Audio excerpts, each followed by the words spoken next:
What is up, everybody? I'm NoLexGiven, and today we are going to take another look at a Wonder Waddle game. Kind of a Wonder Waddle week here. Yesterday and tomorrow, as well as today's video, are going to be featuring Wonder Waddle. And the reason for that is Wonder Waddle is such a fun and powerful hero. And one of the most fun and powerful things that you can do in Storybook Brawl is really good on Wonder Waddle, and that is Crystal Ball related strategies. Crystal Ball being maybe the most powerful treasure in Storybook Brawl, and it's only a tier 3 treasure, so Wonder Waddle can find it pretty easily. But once you find that Crystal Ball, you can cast any number of spells per turn. The only limits are, of course, how fast you can move your hands on your mouse and keyboard, and how much gold you have. So really utilizing Crystal Ball strategies are about finding ways to cheat the system. Can you generate extra gold through Kitty Cup Purse or Prized Pig? Or can you find a way to make your spells cost a little bit cheaper, commonly with Aeon or Merlin's Hat?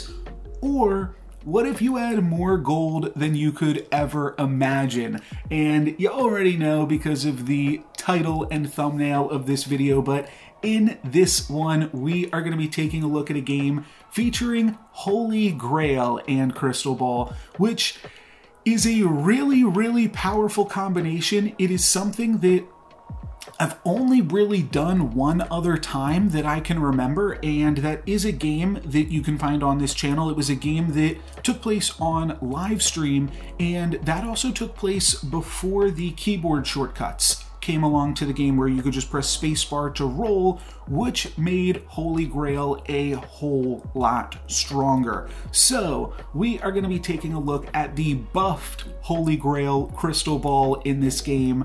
But first, we got to get there. So we are starting off things pretty nicely with an upgrade of Kitty Cup Purse. Unfortunately, it did not slay on that first turn, but then we've also got the Blind Mouse, and then a Golden Chicken and a Lucky. So we're finding a bunch of ways to make gold already, and that will definitely continue later on into the game as we make more gold than you could ever imagine, more gold than you could dream of. I forget what the actual text is on Holy Grail, but one of those two things. We will be making a ton of gold, and we are going to have 8 gold already for this turn, plus we get to pick up a free baby root, and we can shard the baby root if we'd like to. That seems pretty reasonable. That gives us an animal.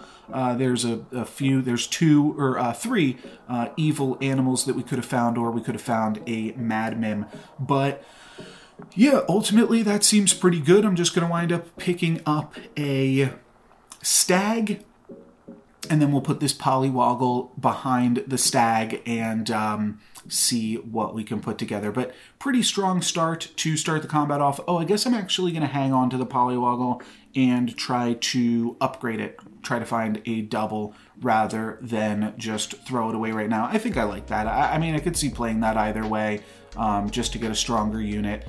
There's not really tier 4 units that you super care about on Wonder Waddle, so this seems fine to do. We're going to wind up losing this one here. My opponent's got a pretty big Vampire, and we're going to take 7 down to 27. But I think now we will be able to start doing some strong stuff. We get to take Hermes Boots, which is nice with the Kitty Cup Purse, and then we will be able to take a Donkey. So that's another tier 3 good animal, or it doesn't matter that it's good, it's just a tier 3 animal, which will allow us to potentially find that hat or that ball. Then we're going to roll and lock onto Prized Pig and a Blind Mouse, and I really like this.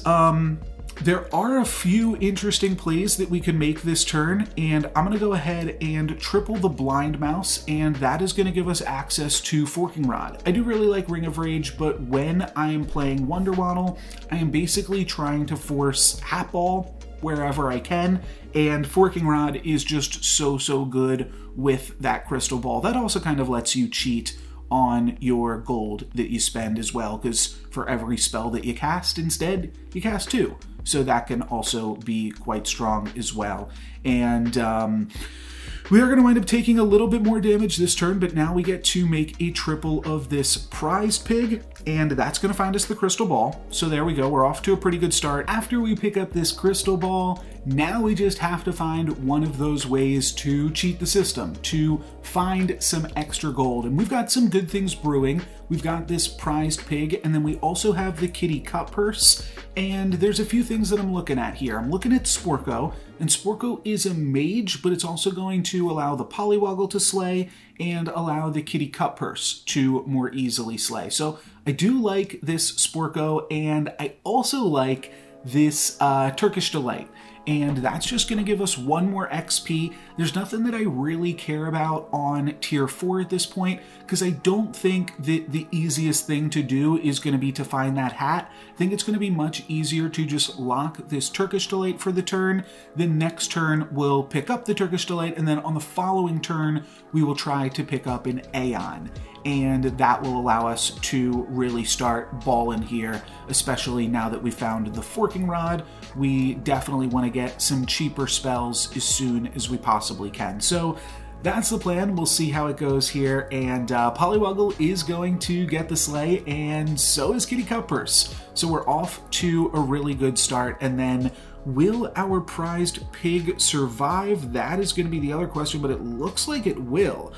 So this winds up working out really, really well for us. We've got 4 extra gold going into, or no, 6 extra gold going into 4.1 here. I will pick up the stag, take a look for that Merlin's hat, but I'm not going to roll for it super hard. Interestingly, we do have Haunted Helm as a choice to go along with this Angry that we just polywoggled into, but I don't think we're going to stick around with dwarves for too much longer. So I'm just going to go ahead and skip on that treasure. The boots will actually do something once we find an Aeon. So I just want to try as hard as we can to find an Aeon next turn. And hopefully we can make that work. Try to slay again with the Kitty Cut Purse, try to get some more prized pig gold, and otherwise just be as strong as we can. So we'll move over these things a little bit, and hopefully that can help us out some. Not really too much that I'm looking for on this turn. I mean, I'll take a donkey. It seems fine. I'm going to take the chicken first in case we find a treasure map, which we do. So that works out really well for us. Now we can bank the gold from the chicken, and we can take this treasure map into the next turn. I believe I just wind up floating this treasure map here, so that way we can hang on to the boots. Oh no, okay, I do wind up using it, but that would have been an interesting play too. That way I get first attack with the Kitty Cut Purse. Not going to have enough time to pick up the Wizard's Familiar, unfortunately, but it just means that we're going to spend all of our gold next turn rolling for that Aeon and seeing if we can't put that together. It does look like the prized pig will survive, so again, we're going to have +6 gold going into 5.0. That is really, really strong, and ultimately this is just a really good start. We haven't really even begun to cast spells or pick up mages, but we'll figure all that part of it out soon enough. And then we do also have the potential to build into a tier 7 treasure. So we could pick up another Angry, try to find a triple out of that. That's a pretty big gold investment though. Instead, I'm going to go for this Masquerade Ball, and the reason that I go for that, if we can back up one more second, is I take a look, all of these units cost 3, and then we've got an Angry. So all of these are going to become tier 5 units. I felt like there was a pretty good chance I might be able to find an Aeon if I made that play. So that is going to get us our Aeon. We aren't going to be able to cast any more spells this turn because we can only cast one non-targeted spell, but we do have some decisions to make if we want to like pick up Jormungand or something like that. It is really strong with the Aeon that we have. Or we could just roll, try to find like Lancelot or more Aeons, and that is ultimately what I'm going to decide to do. I do pick up a Spellweaver as well, and then I'm looking really for Aeon, Lancelot, and Nyan Sea Terror. Those are the big things, as well as Wizard's Familiar. There is a small consideration there to pick up the, what was it called? Oh, I'm sorry, I rolled past it and was thinking about something else. Oh, the Blind Mouse. We could pick up the Blind Mouse now that we've got the treasure map, but at this point I think I want to try to grab a tier 7 treasure and go all the way. So we'll pick up the Lance for the last move on this turn, and then Aeon is going to get in there with a Slay, so that is a really nice way to start some things off here with Aeon slaying immediately because of that Sporko. A really good combination there, the two of those. Then Angry is going to be able to hold the fort against some of these Queens of Hearts. We are going to lose our prized pig, unfortunately. It takes exact lethal damage, but we are still doing pretty good here with all of our spells costing 1 less, and then a Crystal Ball plus a Forking Rod. So looking pretty good. I want to take a look at Lancelot. Lancelot's at 14, and I'm thinking, okay, it needs plus 11 attack right now in order to get us a tier 7 treasure. So that has now become my priority for this turn. If we can cast some spells on Lancelot, obviously we can't cast Wormroot, but one of the other things that we could do is potentially grab a Baba Yaga. That's going to be an additional 3 attack for Lance, and then we find this magic research. That's going to be another 2 attack for Lance because of the Forking Rod. The Burning Palm was 6. And that means that if we pick up this Baba Yaga, that's going to put Lance to 27. The Baba Yaga will also support the Aeon, and it'll be giving us a tier 7 treasure. So this is really, really strong now. And just thinking, could cast the Blessing to end the turn. That's not horrible.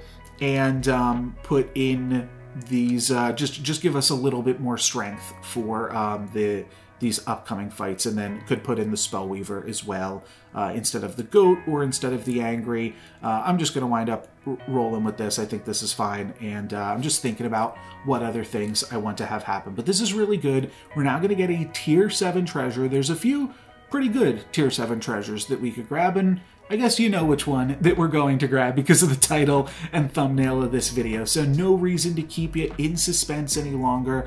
We're already pretty decidedly in Hatball, and because of that, I kind of want to stay the course. I mean, we could certainly pivot. I think that one of the strongest things to do right now in Storybook Brawl when you find a Holy Grail is just start playing trees, and for that reason we could definitely make this into a trees game. Just pick up all the Burning Woods, Ash Woods, and Echo Woods that we can find, but I'm getting a little bit ahead of myself here. But I think that especially with seeing like another Aeon in the shop, it's potentially okay. So it's not. The trees are going to ultimately be better than, and it's important to have this conversation too, because you're going to see that there's some conflict when I start Holy Grailing. But for the most part, I've never really just gotten to do a Grail Ball game, and for that reason, I'm going to wind up Grail Balling. And I do think that if you find yourself in this or a similar position, you should probably just pick up all the trees that you can and practice doing that. I brought that up in my How to Holy Grail game. Yeah, I think that we're gonna have a little bit of fun with it and just try to cast as many spells as we possibly can on this one. And I think I'll wind up selling off the Goat and the Queen of Hearts just to pick up this Storm King, and then I think I forget to cast this Kidnap, which could have been cool, though, to be honest. Maybe we don't want to cast Kidnap, because then it's just 2 more things we gotta sell at the start of our next turn. But we are going to get the Slay with Aeon. Not that it matters on this turn. We're going to wind up getting 2 Slays with Aeon, though.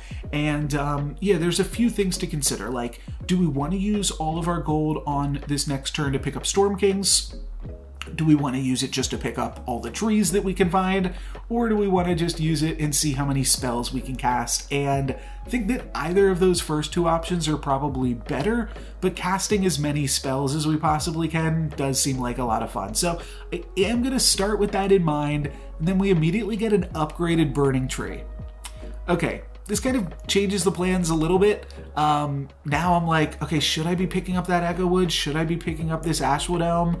I'm really not sure. I pick up Merlin's Hat, because why not? Maybe it'll help us for future turns. And then I like play some trees. And one thing that I do think is kind of cool here is any spells that give bonus health, I can throw on Ashwood Elm. Any spells that give bonus attack, I can throw on Burning Tree. And that is a nice little way to be able to dump some of my spells here. Burning Palm goes on the Burning Tree, obviously, and then anything like Gigantify can go on the other units. But you can see, like, eventually we just have way too many units because we want to play all of these other things. Now, we do get to cast a bunch of Flourishes and Gigantifies on this Ashwood Elm, so it's all very good. We'll also get to pick up a tier 5 treasure, and I'll grab a Mimic Chest to replace the Merlin's Hat, and that makes us pretty strong for this turn, all things considered. And I'll just wind up casting a few more spells here. I'll go Knighthood on Ashwood Elm, and then we are out of time. But there we go. There's a Grail Ball, and we're still looking pretty strong. We are actually up against the Ghost here, and we're going to wind up getting a discount of 3 on our spells this turn. And also we just have a 200, 500 Burning Tree. So it does seem like it will be pretty tough for our opponents to put an end to this one, though we do kind of have to figure out exactly what we want to do. And then we're also triple casting all of our spells now because we've got Mimic Chest plus the Forking Rod. So really, really strong stuff. I think I just feed Hercules to Kraken because, like, there's no way that Hercules gets played on this board at this point, which is kind of silly. But I mean, a Hercules at 100, not much that I'm doing with that at this point. Shard of the Ice Queen on Happy Little Tree, and then some more healing as well to bring us up to 30 life points. We're going to get a Mad Mim, and that Mad Mim looked like it had a bunch of attack, but I don't think that was correct. I'm just going to end this turn by picking up an upgrade on Echowood and seeing where we can go from there. Actually, oh, that's right. Okay, yeah, I grabbed the Spinning Gold before I triple the Echowood because I'm thinking that I probably have to toss the Forking Rod here, and I want to keep Mimic Chest potentially with some random tier 7 treasure that we could get. This does seem kind of sweet. And we are going to go into trees. We've got an upgraded Echowood, upgraded Burning Tree, upgraded Ashwood Elm. Please forgive me and also trust me. It's going to get sweeter. We're going to be able to pull off some sweet stuff. Basically, what I'm playing at here, Mimic Chest, Pandora's Box. This can go one of 2 different ways. The Pandora's Box, I'll say 3 ways. Pandora's Box can give us an irrelevant treasure that we don't care about and try to toss. It can give us Round Table, at which case I'll be really, really happy that I've picked up these trees. Or it could give us a mage-related treasure, at which point we could go even harder into this mage comp and potentially do something absolutely crazy. So kind of playing to both of my options here. Aeon also going to get a double slay, so our spells will cost 4 less this turn, but just trust me, inside of this Pandora's Box, we are going to find the Black Prism. So mages it is. We are going to wind up just trying to cast as many spells as we can now, and Luna's Grace, I think we're going to wind up feeding one of these trees to the Kraken at this point. I'll go for a Flourish, but then I do have to imagine, okay, yeah, Gigantify is also pretty big, but one thing I'm thinking here is that I want to, so this is kind of a weird thing when you've got Mimic Chest plus Black Prism. Okay, I don't feed anything to the Kraken, but now we can get a little bit spicy with this Evil Twin. When you Evil Twin something and you've got Black Prism, Mimic Chest, or when you cast any spell, cast that spell on everything else twice. So if I Evil Twin this Aeon, I'm going to get 2 copies of everything else that I have. So I'm going to sell down to basically just these Storm Kings, and we are going to get a ton more units. We basically build an extra Holy Grail this turn because we get a bunch more copies of Storm King. I'm just skipping all of these treasures, and now we've got a bunch of evil Storm Kings. We're going to end this turn with 29 gold and no way to cast all of these spells or get even close. But yeah, we're back in mages, and we are really, really powerful. We've got Storm Kings up in the thousands, so those are going to be bigger than the Echowoods at this point. And this game really didn't have too much to do with the Holy Grail. All in all, it really just came down to this Black Prism with the Mimic Chest and the Evil Twin. which is just a super, super cool interaction that I wanted to showcase here. And we've got one more battle, potentially two, against this Merlin. I'm not sure if I cut myself off on this thought earlier, but you want to cast your spells on the unit. No, we're not casting Trilith's Kiss, sorry. You want to cast your spells. Also, I shouldn't pick up this Storm King. It's just a waste of gold. I should have just rolled for the Crystal Ball. I just wasted 6 gold because I can't even really play this. There's just too many sweet units that I can't get them all on the field. So should have just spent more gold rolling on this last turn and trying to grow my units a little bit more, but not a big deal. Anyways, when you, because I want to play all my ranged units just to give me the most chances here. When you have Mimic Chest Black Prism, you want to cast your spells on the characters that you care the least about, because those spells will double cast on all of your other characters. So here we go, ending the turn with a Beauty's Influence, just because that's going to get me a bunch more stats. And then I'm going to lock for Cindy plus a Queen's Grace there. That'll give everything plus 14 to start the next turn. So that'll be pretty sweet. And then, yeah, just rocking all of these mages in the back line. But looking pretty good here. I think we're going to not have too difficult of a time taken down this Merlin with our 1k Storm Kings. Shouldn't be too difficult. And basically that's going to be it. Really fun game, really sweet, where we really looked at all of the different ways that you can cheat the system, and I thought this was a really good showing for Hatball. Not only Hatball, but also Mimic Chest and Black Prism, and Aeon and Prize Pig and Kitty Cup Purse, and also Holy Grail. That is going to be it for me today. Thank you guys very much for watching. Oh yeah, this was also a Wonder Waddle Mage game with 0 Wizards Familiars, so kind of silly on that front too. That is going to be it though for me for this one. Thank you guys very much for watching. I'm NoLexGiven. Peace.